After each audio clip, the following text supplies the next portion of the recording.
भगवान हमारे सामने 8 रूपों में आते हैं। तो भगवान जो हैं 8 प्रकार के विग्रह के रूप में आते हैं। तो उसमें हम देख सकते हैं। मतलब भगवान ने ऐसा नहीं है कि ये तो भौतिक है, इसकी भौतिक आँखें हैं तो उसके सामने जाना है, नहीं। उन उसके लिए उन्होंने अरेंजमेंट किया, चलो ठीक है तुम नहीं देख सकते फिर भी मैं तुम्हारे सामने आऊँगा। और इसके लिए उन्होंने 8 ऐसे धातु बन रखे हैं, जिसमें वो आ सकते हैं। And what is that?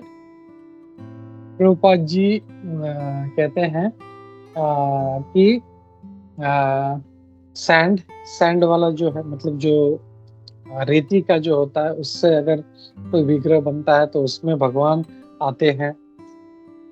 Clay second, clay का अगर कोई डेटी फॉर्म है तो उसमें आ सकते हैं। तीसरा है वुड, लकड़ी का। तो जैसे हम जानते हैं जगन्नाथ जी जो हैं वो किस फॉर्म में हैं? वो दारू ब्रह्म के रूप में है, लकड़ी वाले रूप में है। तो उसमें भगवान आते हैं। और फिर स्टोन, हम जैसे देखते हैं मार्बल है, स्टोन है, अ, गोवर्धन शिला है, शालिग्राम शिला है, ये सब इन सब रूपों में भी साक्षात मतलब उस एक बार प्राण प्रतिष्ठा हो गया तो भगवान में और स्टोन में कोई फर्क नहीं है।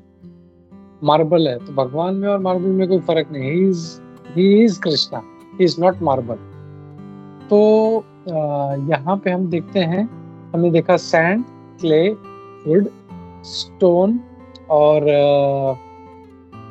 माइंड।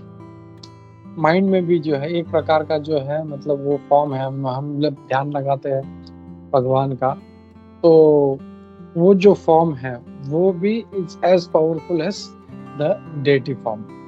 फिर ज्वेल्स, जो रत्नों के जो होते हैं रत्न। फिर मेटल देखते हैं हम, जैसे कांस्य का जो होता है डेटी फॉर्म बनाते हैं। जैसे मायापुर धाम में जो इतने बड़े लाइफ साइज विग्रह हैं पंच तत्व के, दे आर मेटल फॉर्म्स। फिर गौर निताई होते हैं, तो दे आर ऑल। और फिर पेंटेड कलर्स। तो ये सब 8 हैं जिसमें भगवान अवतरित होते हैं। तो वो मैं रिपीट करता हूँ फिर, sand, clay, would, stone, mind, jewels, metal, painted colours. तो ये 8 रूपों में अगर, पर ऐसे नहीं कि वो मेटल जो है वो उसको प्राण प्रतिष्ठा करना पड़ेगा, पूरा प्रोसीजर है, टेक्निकल प्रोसीजर है, उसमें भगवान को बुलाना पड़ेगा और फिर वो एक बार आ जाते हैं तो हम उसमें हम भगवान को हम उसके उस भगवान के साथ में हम आदान प्रदान कर सकते हैं।